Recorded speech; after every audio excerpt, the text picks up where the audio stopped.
Om Namo Bhagavate Sri Arunachalamaya. Thank you. Right. So first off, I'd really like to thank Sean and Sandra for setting this up.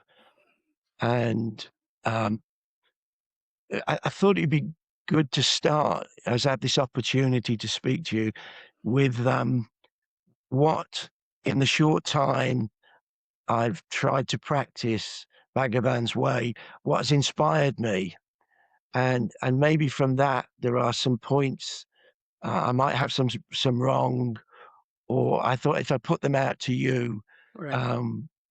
we could go on from there. Yes. The first thing was I'd been seeking and looking since I was about 19, and I read a book by Christmas Humphreys on Buddhism and the Buddhist way of life, Yeah. and that started something. And he's talked about living for the benefit of all beings, and this led me to look and search in all sorts of places. Obviously, I came across Bhagavan along the way and the small question and answer booklet, which I liked, but I somehow didn't understand everything. Maybe I was just not ready at that point, not mature enough at that point. And whatever I did in my life, it was like, there's a poem by William Stafford, there's a thread that goes through life. And whatever happens, people come, people go, you hold to the thread.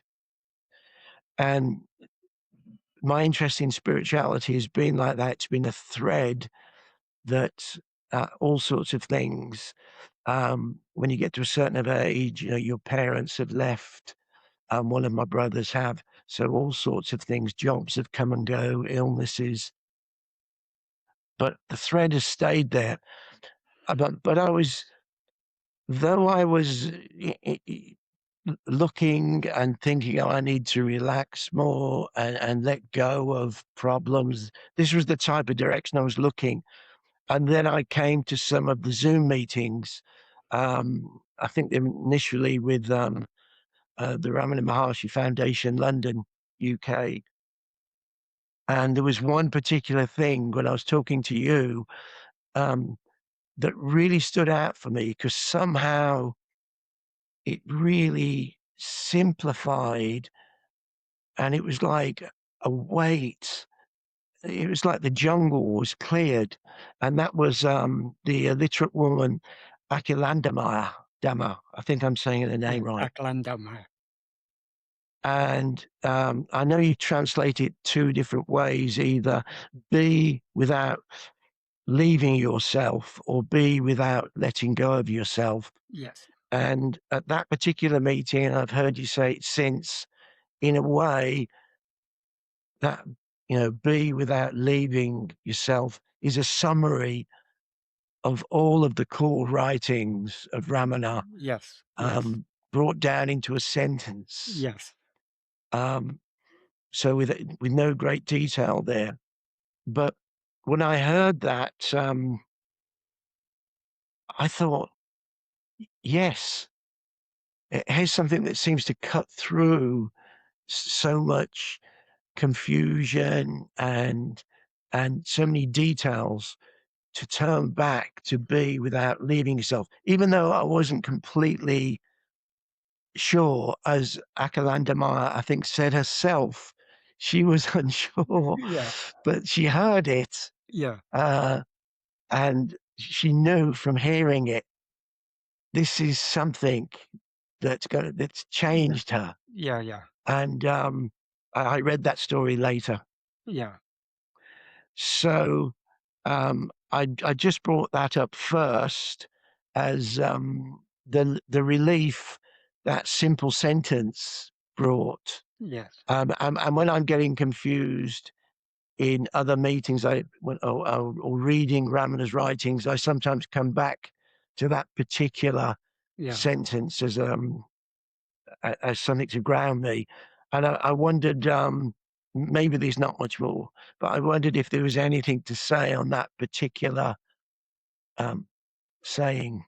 That statement illustrates how extremely simple Bhagavan's teachings actually are. What Bhagavan is asking us to do is just to be without leaving ourselves, or be without letting go of ourselves.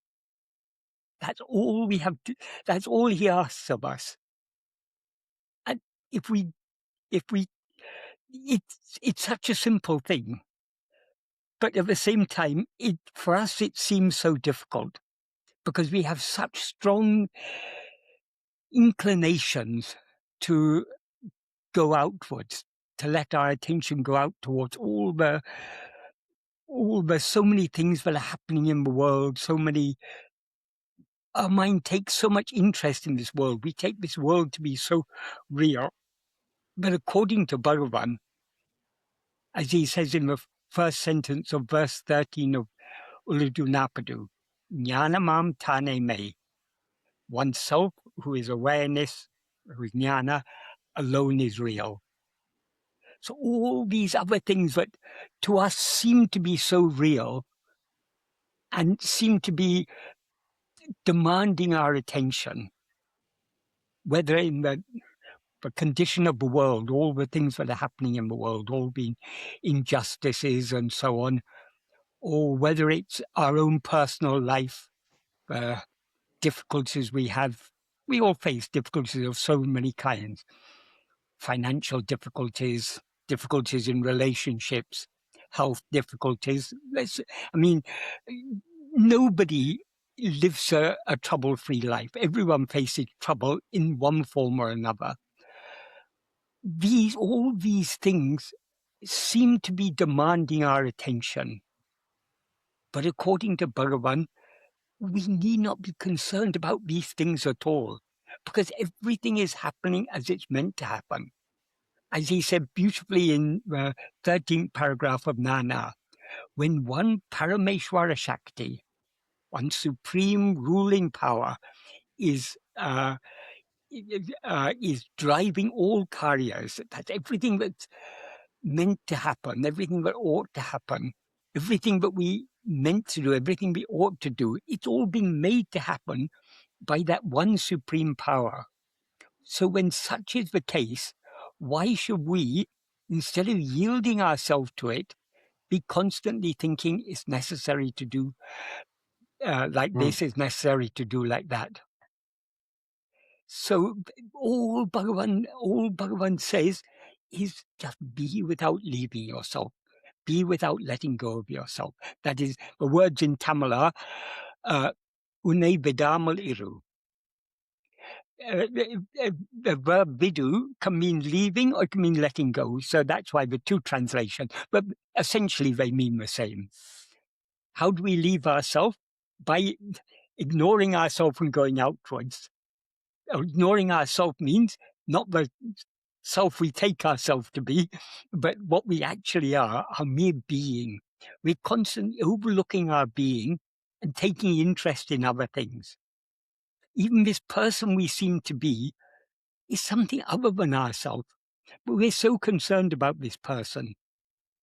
We're so concerned about the welfare of this person, and we're concerned about those who are connected with this person, whether by relatives or friends or whatever it is. But according to Bhagavan, none of these things are real.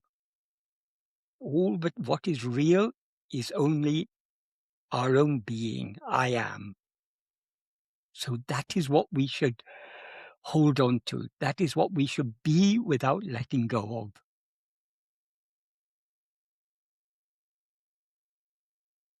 So that's in practice, like many other people,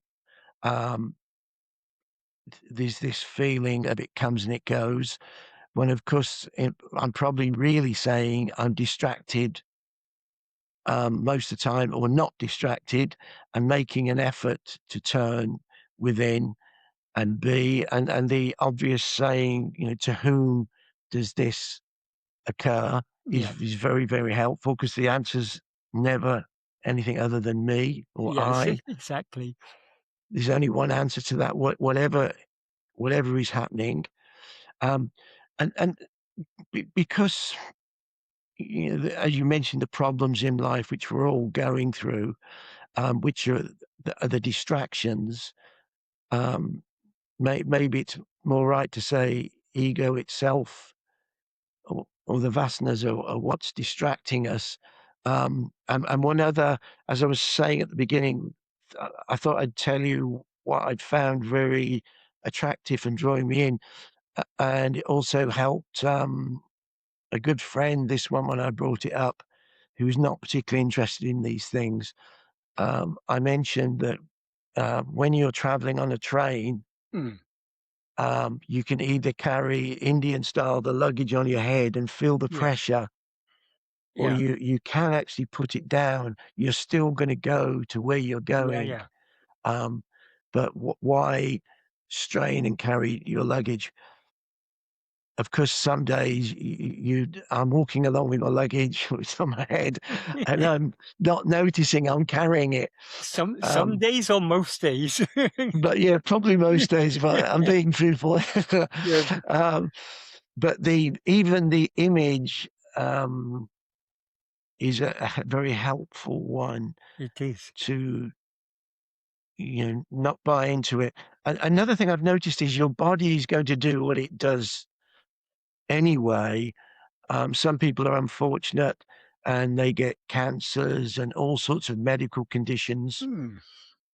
And they may have brought some on, it was smoking or diet or something, but that even if people are very fit, there's no control. The body itself is just going through its cycle from birth to death. And you're the awareness there. And one of the harder questions, and I've heard you say before, people ask the same questions. I'm sort of asking the same question with the two ways of looking at life. If you're looking outward, it's the world, and there you have some responsibilities, to be a decent person in the world, and try and do the right thing. But that's only looking that way, and the problems, as it's samsara, they're not going to go. But where was I going with this? But when you look this way to the sense of I am, one time I heard you say many short attempts is better than trying to continually hold on. Was it? That is something. Could you clarify on that? I'm not sure if I've got that right. Please. Sadhu Om used to give an analogy for that. If you've got a pressure meter and how much you press on it, so much the scale goes up. If you try to keep the pressure on it for a long time, slowly the scale will be coming down, because you can't maintain that pressure. But if instead of that, you relax and then press again, it'll shoot up. The idea he had in mind is in old Fairground, you used to have things where if you hit something with a sledgehammer, but something goes up. So that type of scale. But if you're instead of using a sledgehammer, you're just using your hand. If you try to maintain the pressure, inevitably the pressure will get less and less. But if you relax and then press again, it'll go up high. So likewise with self-attentiveness, if we try to hold on to intense self-attentiveness for a long duration, it will inevitably become less and less intense. So rather than that, intermittent attempts at trying to be keenly self-attentive. This isn't contradicting Bhagavan's other teaching, but we should try to hold on to self-attentiveness as much as possible throughout our life. But this is talking about the intense attempts, the attempts to be intensely self-attentive. So, if it's an unrelaxed attention, it's probably coming from ego. Well, it's coming from ego anyway, isn't it? It's ego looking at ego. But, when we say it's coming from ego, that is, we as ego need to try to attend to ourselves. But the driving force behind this, we only attend to ourselves to the extent to which we like to attend to ourselves. And we like to attend to ourselves only to the extent to which we are willing to subside. Because to the extent we are attending to ourselves, to that extent we are subsiding. So that willingness is the driving force, that willingness or love. That love actually comes from, not from ego itself, because the very nature of ego is to grasp form, grasp things other than itself. As Bhagavan says in verse 25 of Uḻḷadu, grasping form, it comes into being. Grasping form, it stands. Grasping and feeding on forms, it flourishes abundantly. Leaving form, it grasps form. So the very nature of ego is to grasp form. That means to grasp things up, to attend to things other than ourselves. So when such is the nature of ego, from where does the love to hold on to ourselves come? That cannot come from ego itself, because the nature of ego is to grasp everything. That love comes from somewhere deeper than ego. That is from our own being. And our own being, that is grace. So grace is the power that motivates us, that drives us to hold on to self-attentiveness. And that, as Bhagavan always made clear, grace is not something external. It's our own very being. It's the nature of our being to draw us inwards. But we need to be willing to yield ourselves to that. And we yield ourselves to that to the extent to which we hold on to self-attentiveness, to the extent to which we just be without letting go of ourselves. So the subsiding itself is, could you put it this way? Would this be appropriate? You're subsiding, you're looking for what's real, what's permanent, what's aware, what's knowing, as in Ānanda. I always tend to think of Ānanda as more as peace. Yeah. Rather than bliss, because bliss sounds like something that might come and go. I mean, maybe there is a permanent bliss. Yeah, Ānanda is the peace, the satisfaction. That is the nature of ego, is dissatisfaction. As ego, we are never satisfied. The reason we're never satisfied is because our real nature is infinite happiness, infinite satisfaction. So nothing less than that infinite happiness can satisfy us.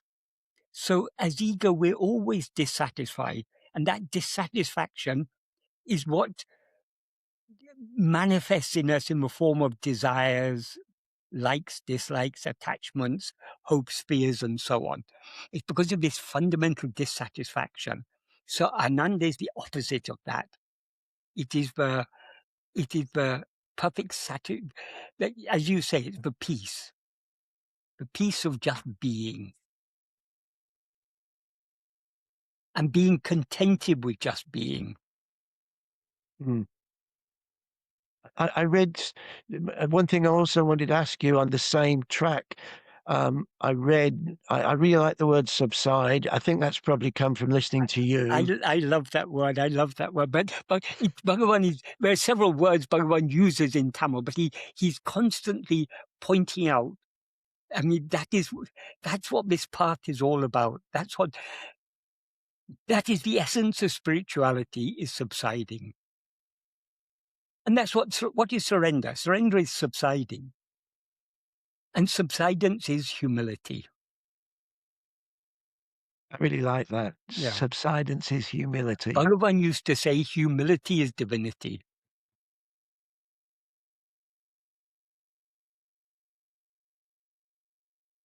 That's beautiful. That is beautiful. I on the same topic, subsiding, I read something, I think it was from your notes in the Paramount Importance of Self-Attention, and if I can remember correctly, actually no, this, I think it was question 26 in The Path of Sri Ramana. It was Sadhu Om saying that in spirituality, we talk about without and within. He said, but often when you're saying within, you're thinking within the body. When if the body itself is illusory, impermanent, it's not something, it's totally changing all the time. It's changing all the time.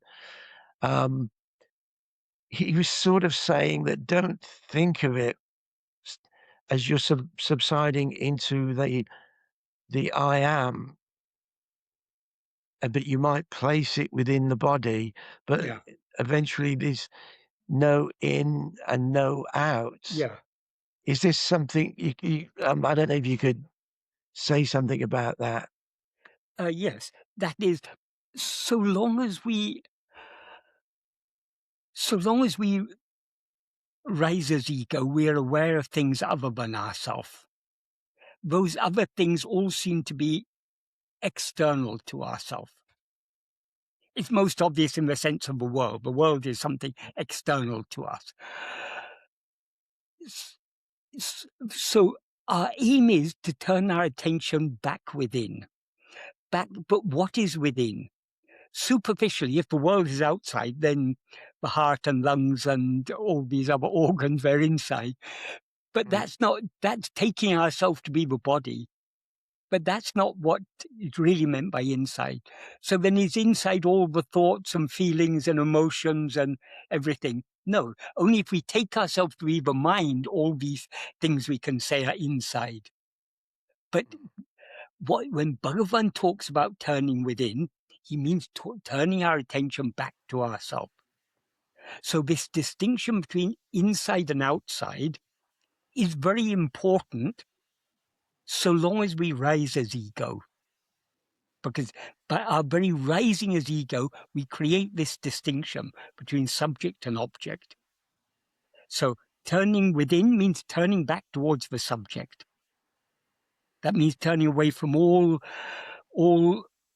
external phenomena, all perceptions, all conceptions, all thoughts, all feelings, all these things. Anything that appears and disappears is something other than ourselves, and therefore external to ourselves, extraneous to ourselves. Turning within means turning back towards our own being.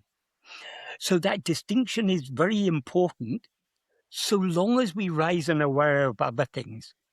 But when we actually turn back within, the distinction between inside and outside dissolves.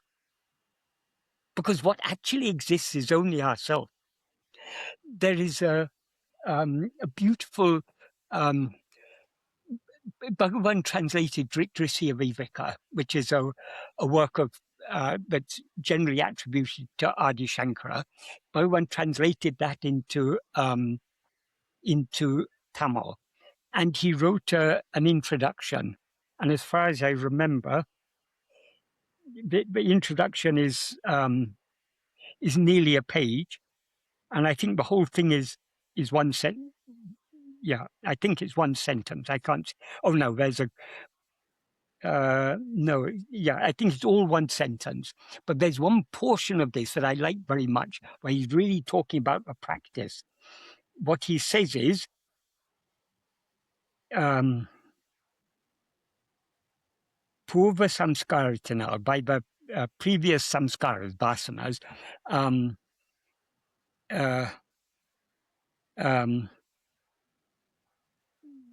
well, it's that is that appearance. In that appearance, that is the appearance he's talking about is all the the differences that are noticed when we allow our attention to go outwards. So then he says, drishtiye niti. So removing that appearance, but all appears by the purva samskaras. Then this is the bit, but I really wanted to emphasize. He says, Tanaye bahyantara drishti bedam indri epodam nadam sahaja samadhi parakatal. That is, by the practice of sahaja samadhi, which is always attending to oneself without the bahyantara drishti beda, the distinction of inside and outside. That is that distinction, as I say, the distinction, so long as we are aware of anything other than ourselves, it's necessary for us to turn back towards ourselves. But when we actually facing ourselves, the distinction between inside and outside dissolves. Because what actually exists is only oneself. So it's a very subtle point Bhagavan is making there, but it's a very, very important point.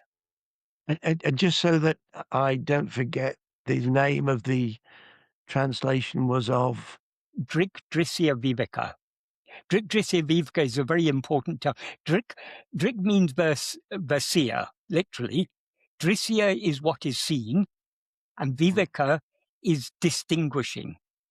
So the main subject matter of the work is distinguishing the seer from the seen. In other words, distinguishing subject from object, the experiencer from everything that is experienced. So in his introduction, Bhagavan wrote this. Because in this work, there's a lot of talk about different types of samadhi. But what Bhagavan indicates here, we don't have to worry about all these types of samadhi. Bhagavan often used to say, there's only one real samadhi. That is Sahaja Samadhi. And the reason he called it Sahaja Samadhi is because of people's fascination with this idea of samadhi. But all the Sahaja Samadhi means is our natural state. What is our natural state? Is Satchit, being awareness, being what we actually are. So and generally when Bhagavan talks about Sahaja Samadhi, he's referring to the ultimate state when ego is destroyed. But here, he's talking about the practice of Sahaja Samadhi, because as Bhagavan often said, the path and the goal cannot be different. If the path were of a different nature to the goal, it couldn't lead to the goal. So the goal is just being what we actually are, and the path is being what we actually are. And being what we actually are means knowing ourselves alone without knowing anything else. Because what we actually are is pure awareness. And pure awareness is that awareness that is aware of nothing other than itself. That's why he says, Tannaye, that means oneself alone. Nadam Sahaja Samadhi Parakata. Nadam means investigating or attending to oneself alone. That is the practice of Sahaja Samadhi. And when we're absorbed in that practice, we go beyond this distinction of inside and outside. This distinction arises only when we rise as ego. So to the extent to which we attend to ourselves, we as ego subside, and the distinction between inside and outside subsides along with us. That doesn't mean we can completely do away with this distinction, because obviously we have risen as ego and we're looking outside, so we need to be told to look back within. I mean, Bhagavan teaching can be summarized by saying, look within. Don't look outside. But so this distinction is very important, but even when we actually attend to ourselves, this distinction dissolves. So by turning within, the distinction between inside and outside dissolves. By rising again as ego, we bring that distinction back into being again.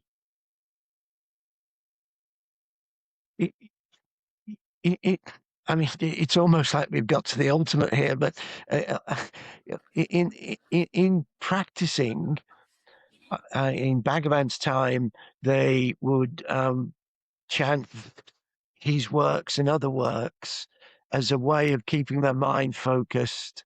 Besides the practice, Yes. I don't know if I'm saying this correctly, but I wondered in your own life, particularly now you're away from the ashram and the community as such.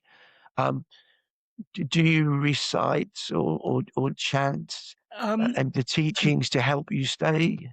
Sometimes I do. I mean, when I was in Tiruvannamalai, I learned all of Stuti Panchakam by heart. Stuti Panchakam means Yes. Bhagavan's 5 hymns. I could Yes. recite the whole thing. Even now, I can recite most of it. I may forget a thing here and then, just have to look in the book, but I more or less can. It's a very, very good practice doing so. But now, that is, Bhagavan's words have their own power.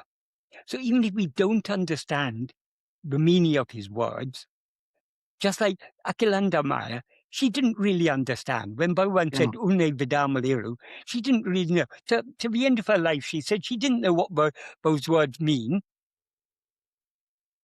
But those words were imprinted in her heart ever since Bhagavan said that to her. She treasured those words so much because they have their own power. So all of Bhagavan's words, they have their own power. So reciting Bhagavan's works is very powerful, but more powerful than the words themselves is what Bhagavan is conveying through those words, the meaning of those words. So for me, I love Bhagavan's words, but I love the meaning that Bhagavan is conveying through those, the meaning and the implication that Bhagavan is conveying through those words. So for me, for example, translating Bhagavan's words and thinking very deeply, particularly when I do the word-for-word translation, it really forces me to think very deeply what Bhagavan is saying there, and to notice things that I wouldn't notice if I were just reciting them. So Yes. I do sometimes recite. I mean, there are verses of Akhilandammaiyar which just, they come welling up in the heart sometimes, when in particular situations. I mean, there's so many such beautiful, beautiful, beautiful prayers that Bhagavan has given us. So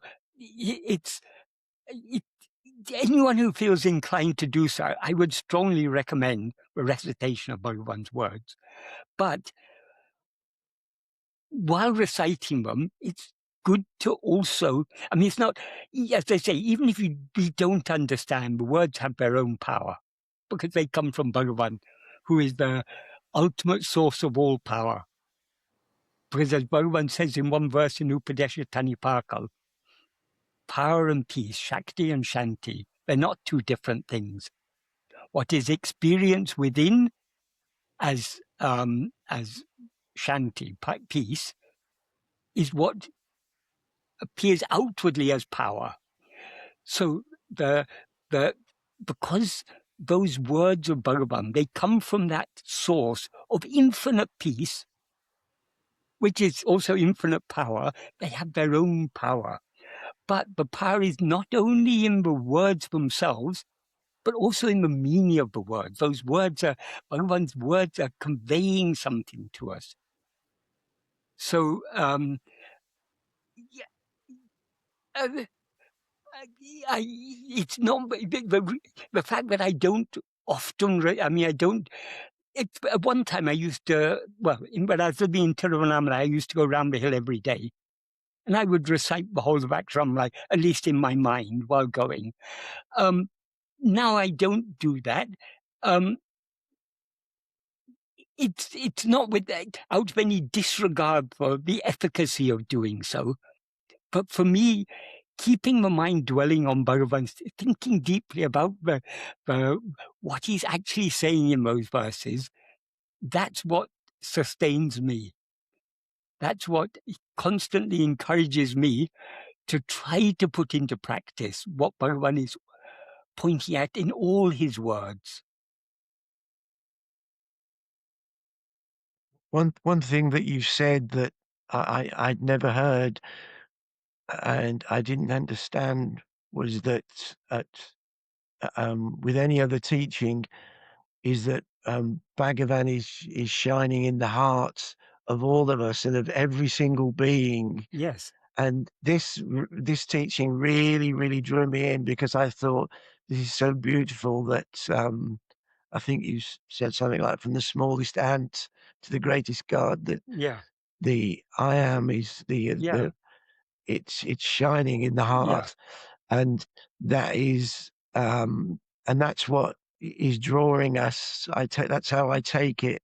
Yeah. And that's also, the more you realize that, the more practices like ahimsa just become natural. Yes. Because Exactly. how can I hurt somebody when I realize it's the consciousness which is in me? Yeah. Yeah. And so I don't know why, but maybe it's also the poetry in those words that, Yeah. and that is also in Akhilandammaiyar, I think, isn't it? Is that in one of the verses What is that? about shining from the heart? That Akhilandammaiyar, Well, Bhagavan is repeatedly talking about he's addressing Arunachala. He's addressing the external form of Arunachala, but while addressing the external form of Arunachala, he says, "Great Arunagiri, who are shining in my heart." In so many ways, so many places, in so many ways, he says it. But Arunachala Stuti Panchalam, it's the perfect Advaitic prayer, because so long as we take ourselves to be a form, we seem to be something other than God. So worshipping God in form has its own efficacy.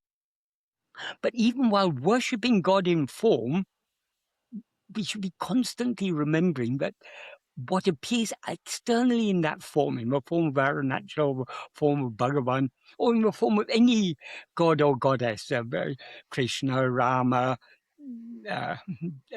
Durga, whatever form appeals to us, but whatever form we're worshipping, that form is there in the heart, is what Krishna himself says in the Gita. Aham Atma Gudakesha. I am Gudakesha is addressing Arjuna. I am the Atman in the heart of all beings. Bhagavan puts it beautifully in when he translates that verse. He says, I am the Atma in the heart of all Atmas. So, and he says, Krishna says, I'm the beginning, the middle, and the end of all living beings. So it's exactly what Bhagavan says. But Arunachala Ramana is the Paramatma, but it blissfully exists as awareness in the cave of the heart lotus of all different jivas, beginning with Hari. Hari means Lord Vishnu himself. So from the highest God, that's why I say from the highest God to the most insignificant insect, what is shining as awareness, as the awareness I am in the heart of all, that is Arunachala Ramana. So Bhagavan Ramana, Bhagavan Krishna, they're both the same Bhagavan. it's very beautiful. It's very beautiful. It's Yeah. it's in a way, yeah, it's very beautiful. Thank you. Thank Yeah. you. I know you have a great love for Uḷḷadu Nāṛpadu, and there was one verse continuing that theme of what's beautiful. Verse 23, this body does not say I. This, because I find this a really good reminder, and no one says in sleep, I do not exist. Yes. And after one thing, I rises, everything rises. And contemplation by a subtle mind, contemplate by a subtle mind, where this I rises. I found that verse a helpful summary verse. Yes. I feel like I've lowered the tone of it, almost like saying that, because when you were talking about in the heart, Yeah. that it seems like that sort of transcends everything. Yes. I just brought that up. Yes.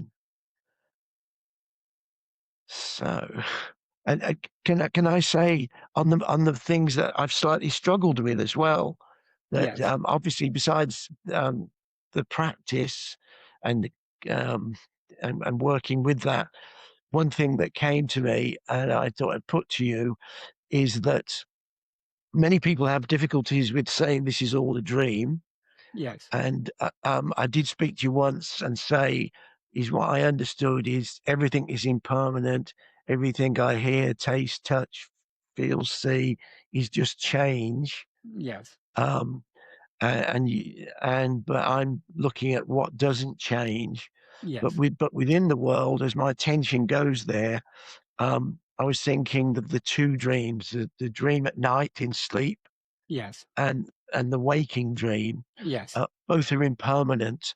Yes. But it seemed, with my limited experience, that there was a difference.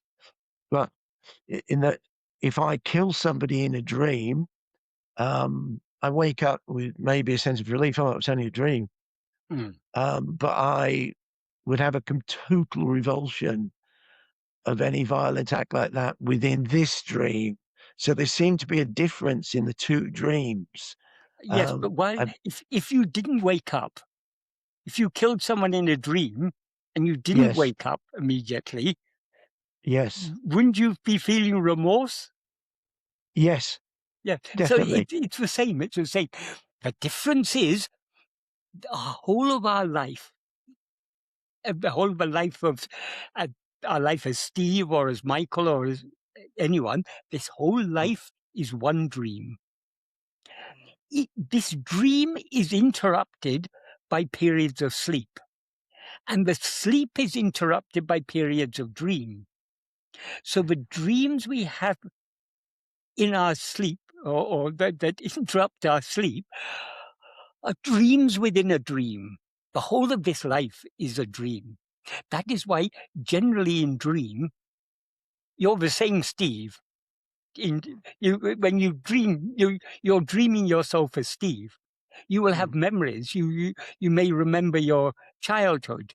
You see things in dream that you recognize. Oh, this is this place, and so the dream. While we're dreaming, the dream seems to be a continuity of this waking state. In dream, we seem to be awake. Sometimes we may think to ourselves, "Oh, this is just a dream."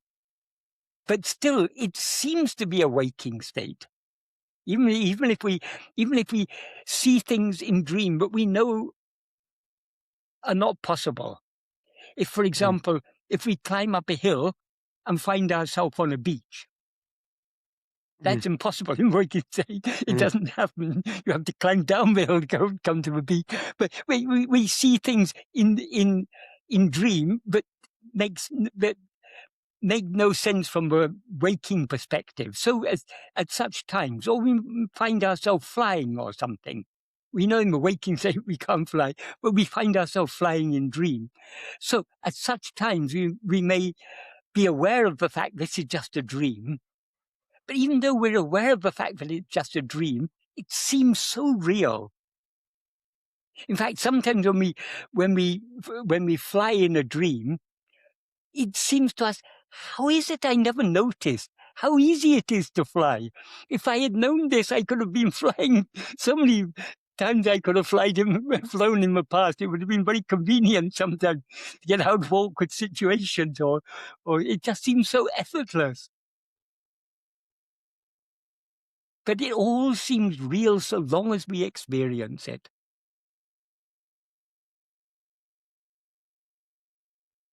Could staying with the dream, if this is what really I've learned from you, if in the dream Michael and Steve are dreams, if there is only one ego projecting is that correct? One ego projecting the dream. Projecting and experiencing. And then when someone wakes up, well, not someone wakes up, because there's no someone to wake up, but when Bhagavan realized, I'm not the body, I'm not the mind, I'm awareness, I'm Satchitananda, the question, you must have had it before. Why don't we all wake up? You must have had this one. It's in our dream, but there's a Bhagavan who we see as having awoken. Yes. But it's all our dream.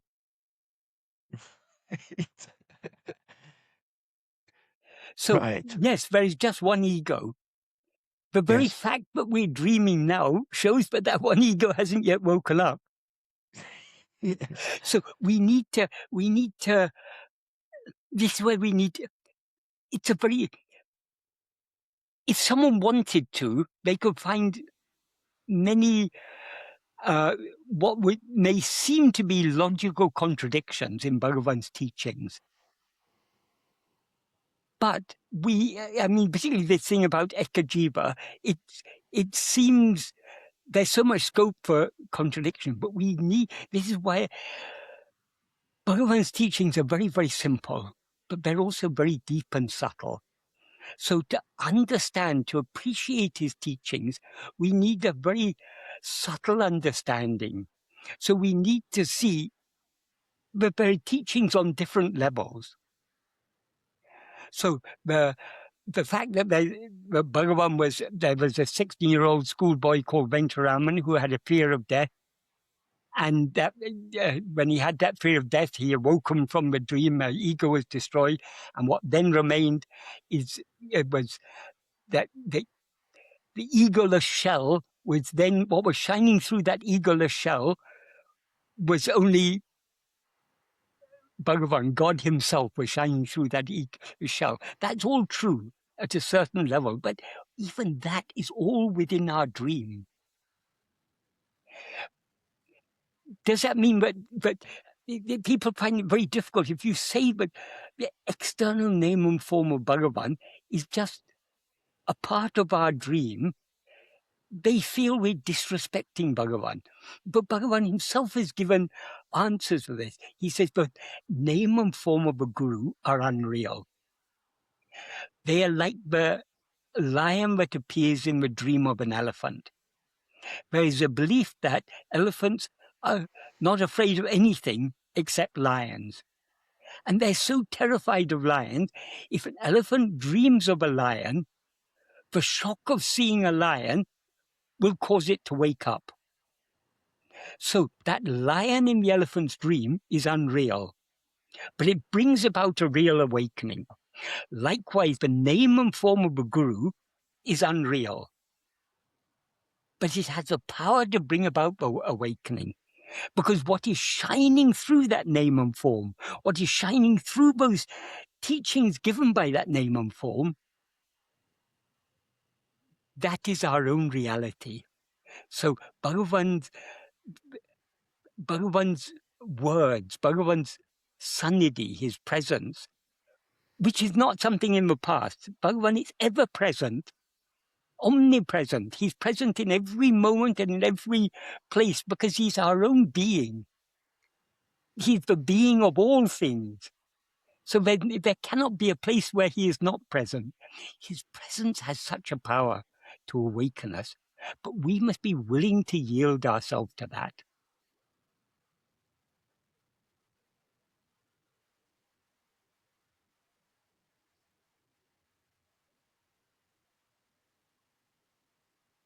If we understand the subtleties, the nuances of Bhagavan's teachings, there are no contradictions at all. It's all very, very clear. The more we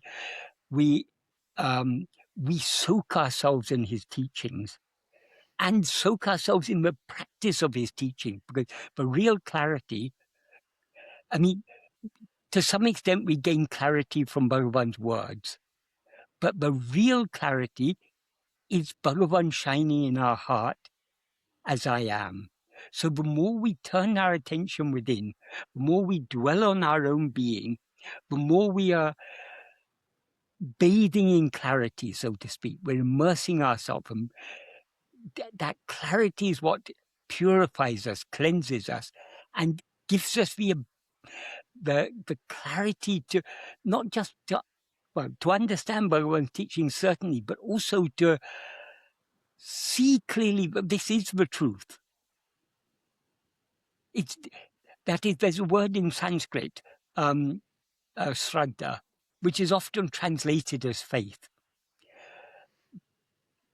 which is probably as good a translation as one can get, but there's much more to it than just faith in the sense in which it's usually understood. Because Śraddhā is faith that is born of clarity. It's a conviction.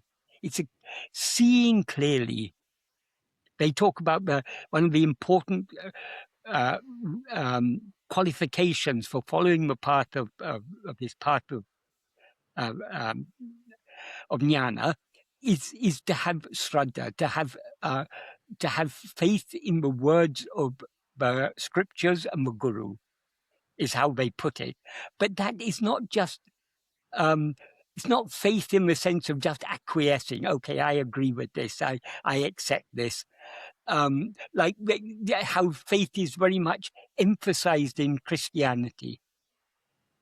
But I think from if we've had a Christian background, or at least Christian upbringing, or if we're familiar with something about Christianity, so much emphasis is put on faith. I'm not saying it's a bad thing, but the way we're given to understand faith is you just accept it. Often it is said faith is a leap in the dark, which is the very opposite of what is true faith is. Faith is a leap in the light. It's the clarity. I like that. It's the clarity, because otherwise, if you're just believing something because someone else says so, it's very feeble. Then when you face the challenges of life, that's how people sometimes, they say, I'm losing my faith. Because of the difficulties because their faith is on a very weak foundation. When they face the difficulties in life, they lose their faith. But the faith that is required in this, the faith that is referred to as Śraddhā, not everyone will understand this. Only people who've gone deep into these teachings will understand what really that faith is. It's not just a blind belief. It's not a leap in the dark. It is the conviction born of clarity. So I can't even remember where we started, but it's as we go deeper and deeper into practicing Bhagavan's teachings, they become clearer and clearer and clearer to us. It's very difficult. Would the word faith, Mm-hmm. would the word faith, could it be translated, Śraddhā, as confidence? Confidence, confidence. Yes. Confidence, trust. Trust is a very important thing, but it's a trust that is, it's a very, if the real trust comes out of, conviction. It's very hard to put it in words, but it is, the faith that we require is a faith, not a leap in the dark, a faith that is born out of clarity.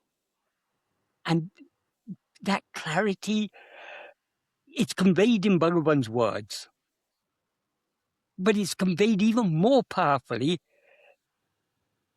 through his silence, which is ever shining in our heart as our own being. So the more we turn our attention within, the more, as I say, we are, so to speak, bathing in clarity. And from that clarity, the faith is born out of that clarity. Even faith is, I hesitate to use that word faith because it seems so hopelessly inadequate. It is, the only adequate word is clarity. It's very, very clear. But this is why it's very difficult. If we've really soaked in Bhagavan's teaching, not just in the words, but also in trying to put those words into practice, if we're really soaked in this, it is so clear to us. We feel so convinced But convincing others is not at all easy, because if someone hasn't been touched in that way, it just won't be, they just won't see what we see. Like I Bhagavan remember said, sleep is not a state of what is absent in sleep is not consciousness, awareness, it is phenomena. But because there's absence of awareness of phenomena, and people associate awareness with awareness of phenomena, they take sleep to be a state lacking in awareness. But when Bhagavan points out, not only Bhagavan, this is a thing that is there in all Vedanta Sastras, but it's not, I think Bhagavan has made it particularly clear that sleep is a state of awareness. It's a state of, as Bhagavan says, there's total ignorance in waking and total perfect knowledge in sleep. It's a state of perfect clarity. But some of us are able to recognize that, or at least have an inkling of a recognition of that. For some people, it makes no sense at all. is that clarity like the peace from samsara? Yes, I mean, words are always inadequate, but that the peace comes from that clarity. To the extent to which we have clarity, we are not perturbed by the ups and downs of life. So it's rather than, I mean, the ultimate reality, what we actually are, is infinite clarity and infinite peace. But in terms of, from our perspective as ego, I would say that we experience peace to the extent to which we have soaked in that clarity. And that clarity is Bhagavan. He is clarity itself.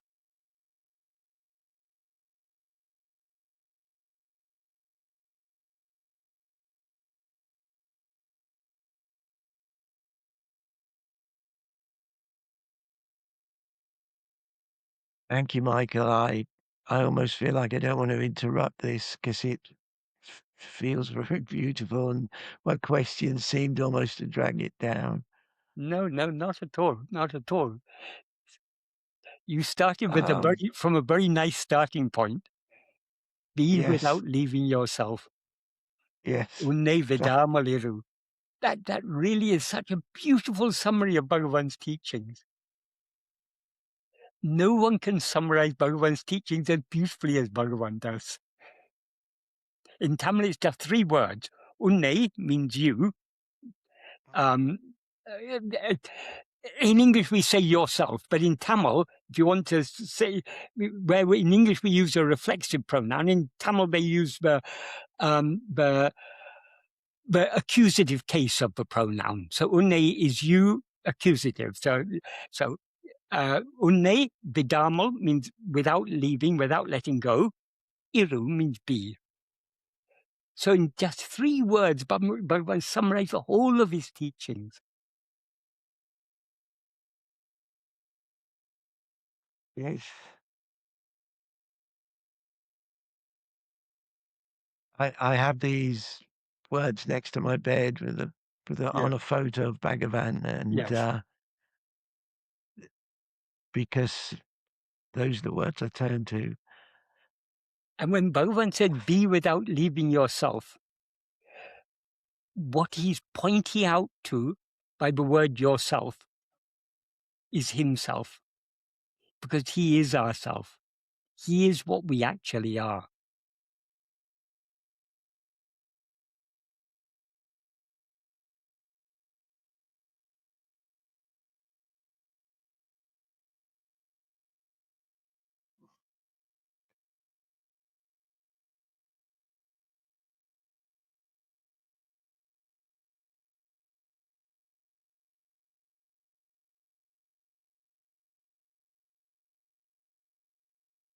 it's hard to take it past that in a way.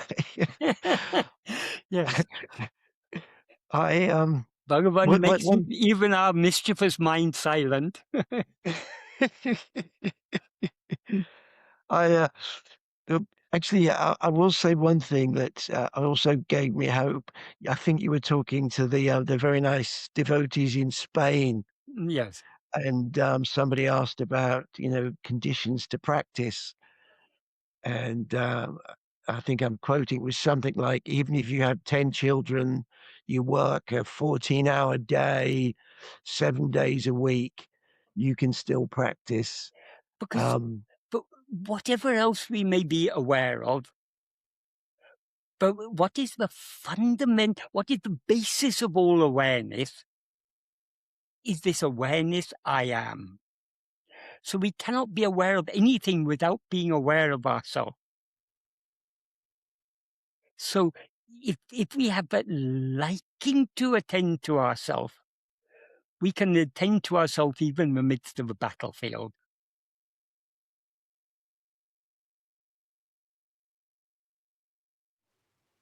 If we have no liking to attend to ourselves, even in very, very so-called favorable circumstances, without any distraction, without anything, our mind will still be going outwards.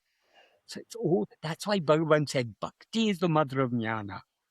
That love is what is essential. And that love comes only from grace.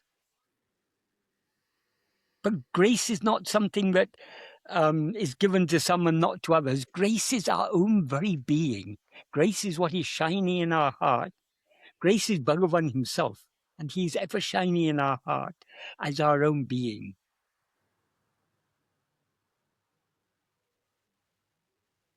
So the grace is always available, but we are turning our back on it, so to speak, by attending to other things.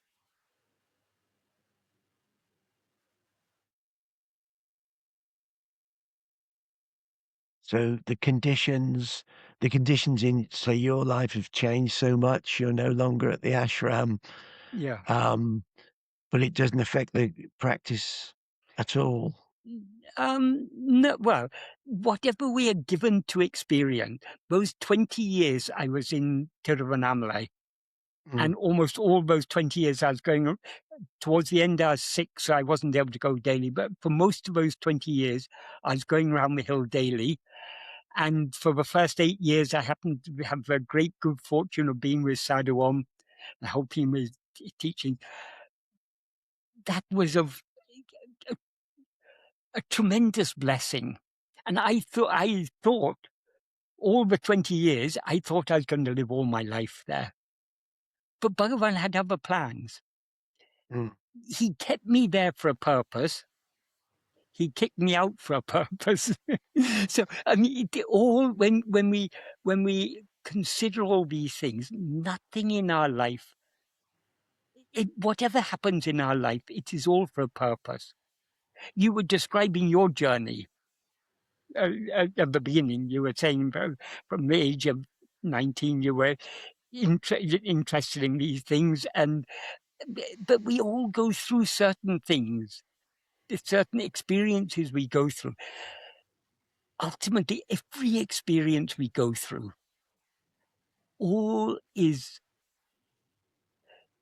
nothing can happen except by grace. So our whole life is grace. Even the very adverse conditions we face at times in our life, they're all grace.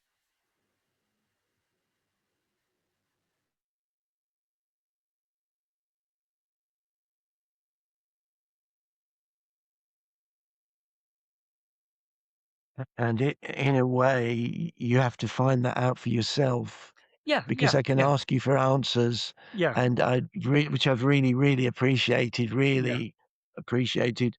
Um, but you have to. I think your answer would be you have to do the practice. yeah, Um, you have to have that desire yeah, yeah, to let grace manifest, yes, or else you hinder. yeah, yeah, yeah, yeah.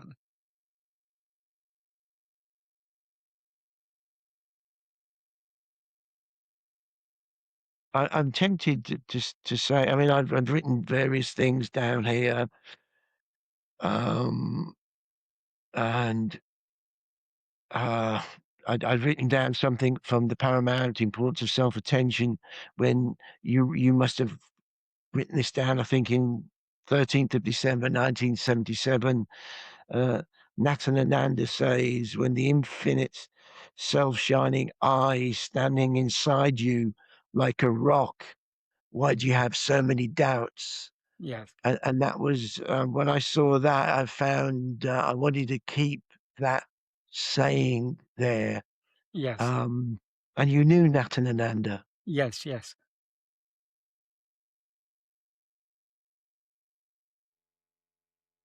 There is a temptation to say, what were these people like? Yes. It's whatever is said is inadequate. I mean, Muruganar, Natanananda, Sadhu Om, they were all uniquely blessed souls.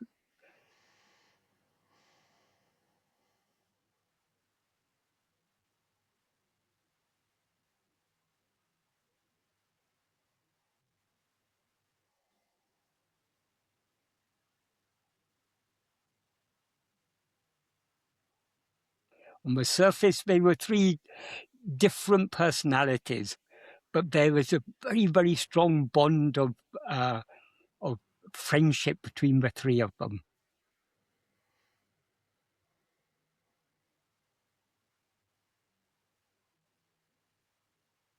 Friendship and mutual respect, mutual recognition of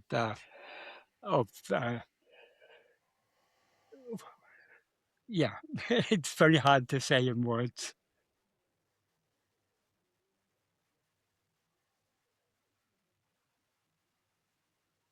I just happened a few days ago to come across a video. Someone in it was on the Ramana Maharshi Heritage website. That's Ramana Maharshi Heritage. It's the sort of branch of Ramana Ashram in the US. So someone was talking about Natanananda, and I listened to that.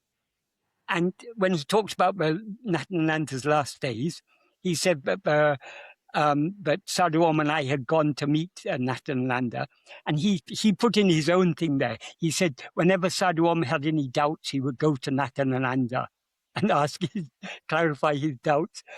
When I heard that, I thought he has no idea of the nature of the friendship that Natanananda and Sadhu Om had. I mean, Natanananda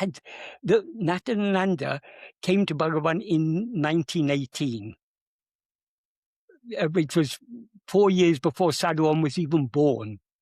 But he had so much respect for Sadhu Om.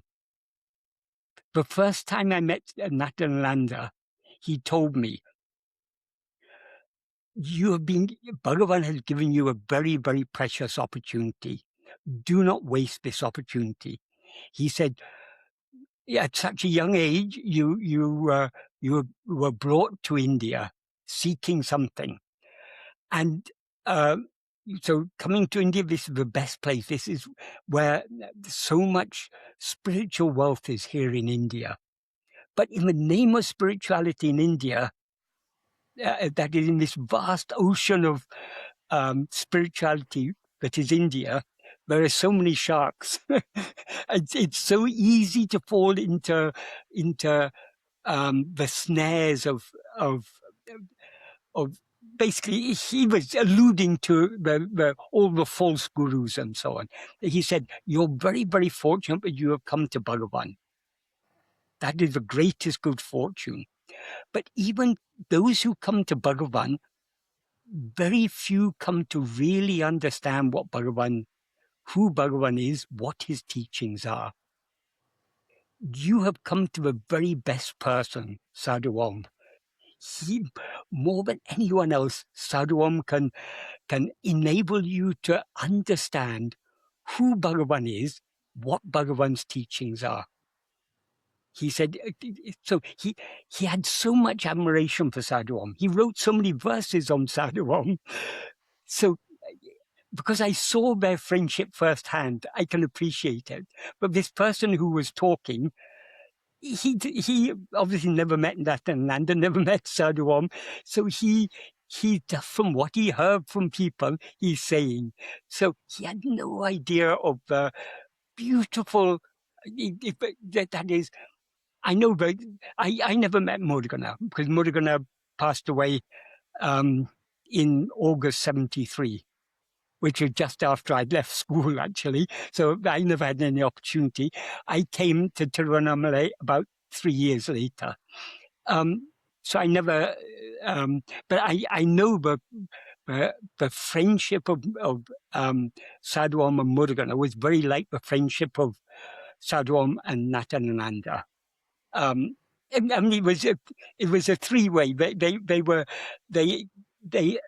for a long time. Natanananda, after Bhagavan left the body, Natanananda was living in the town somewhere near Isanyamat on the northeast side of the town. Most people had no idea he was there. Among Bhagavan's devotees, I think 2 people only knew Natanananda was where Natanananda was, and that was Sadhu Om and Muruganar. And because Sadhu Om often used to go round the hill. By that time, Muruganar was older, so he no longer went round the hill. So Sadhu Om, once or twice a month, he would go and visit Natanananda. And any messages that Natanananda had for Muruganar, Sadhu Om would convey. And any messages that Muruganar had for Natanananda, he would convey. And later, only other people came to know about Natanananda. And it was when Natanananda, the house where he was staying, it was rented, and very, very low rent he was paying there. And I think the owner wanted to sell the house or something. There was some reason Natanananda couldn't stay on there. And he had no money. And so Sadhu Om told Dṛg-Dṛśya. Dṛg-Dṛśya was a Parsi devotee. His father was Framji. They owned I've forgotten what it was called. There was a cinema in Madras, as it was called in those days, Chennai, but was specialized in English language films. This is from Bhagavan's time. So Framji had built up this business in Chennai. They were Parsis, so they came originally from Bombay. He had built up this business in Chennai, but he was very devoted to Bhagavan. And after him, his son, Dṛg-Dṛśya, took over that. So, and they had a house there, just next door to the Osborne compound. There was Dṛg-Dṛśya's compound.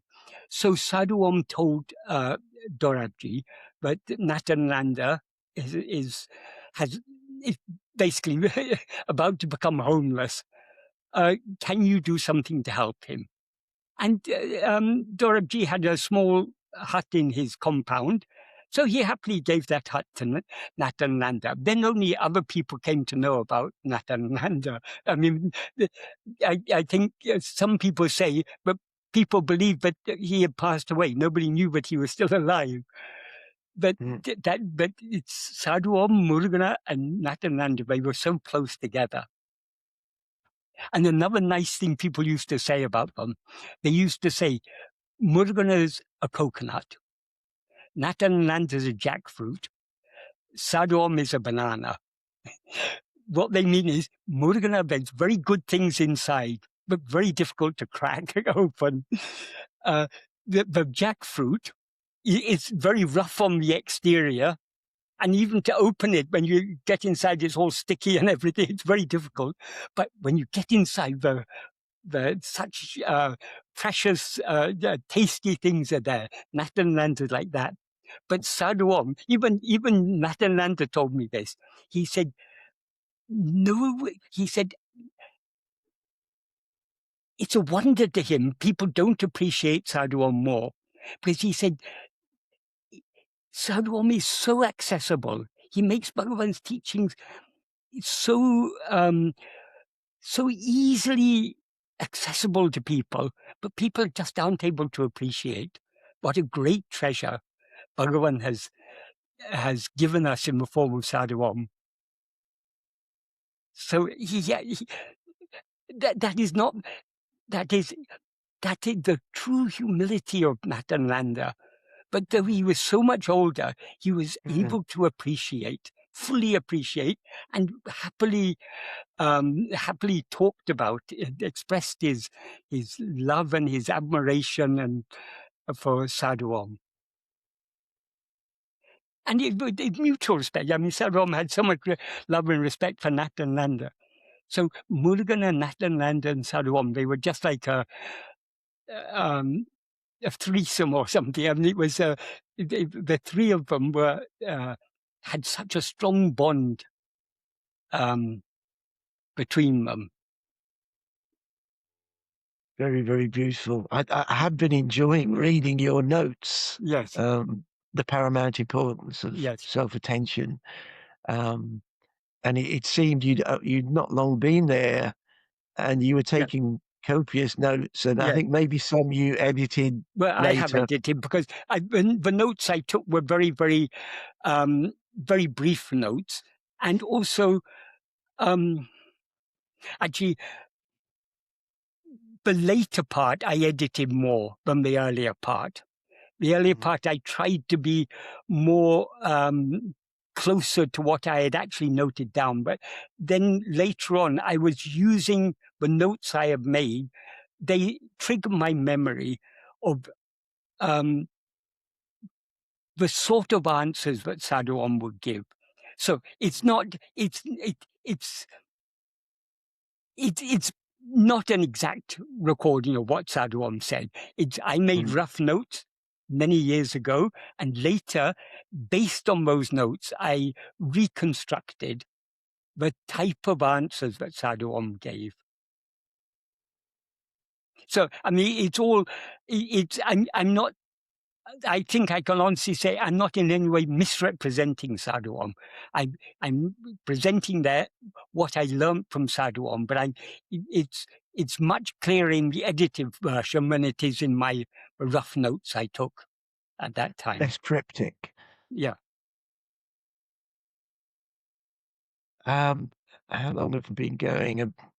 An hour and something. I've really, really appreciated this. Thank you, Michael, for taking the time. And I hope I get the chance to see it back and then listen. Yes. I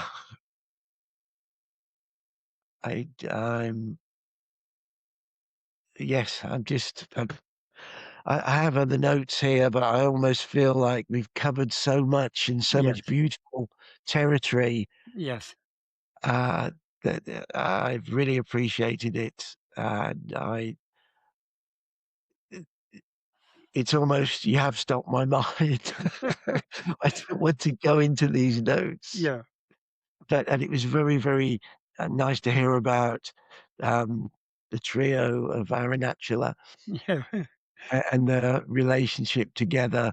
Yes. And of course, your part in it too, and to be able to speak to somebody that can bring it back here when there is, it's not always available. I mean, I'll leave that area, but so I really, really, really appreciate that. And I think any other questions, I almost feel like you've given me so much. Maybe if there is ever another time. Yeah, well, we'll see. If it's Bhagavan, well, it will happen sometime.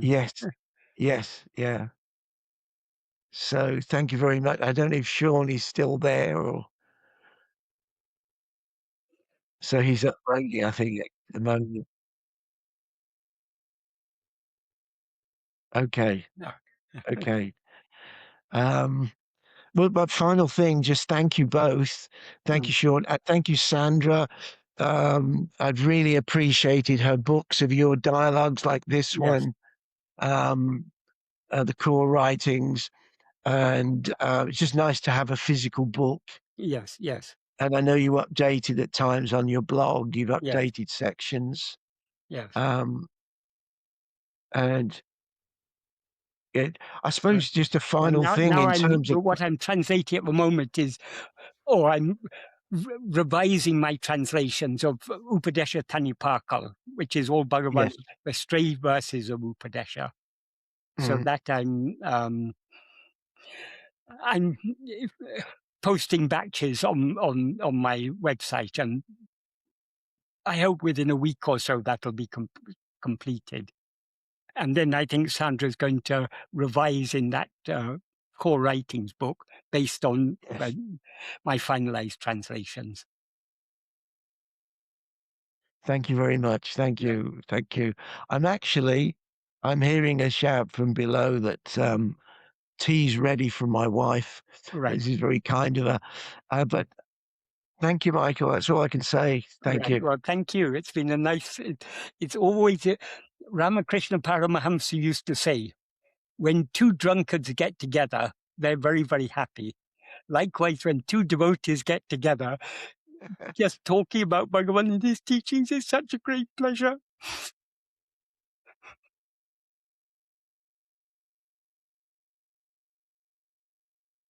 You. Yeah.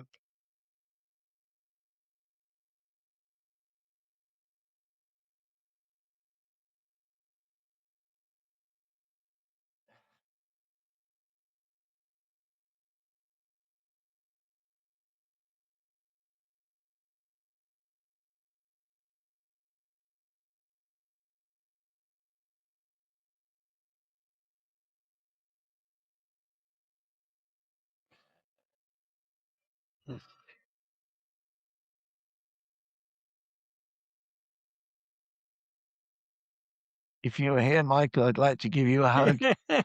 But Wow. Scotland's a long way. Yeah. Well, we're all hugging in the heart. Yes. We're all hugged by Bhagavan in the heart.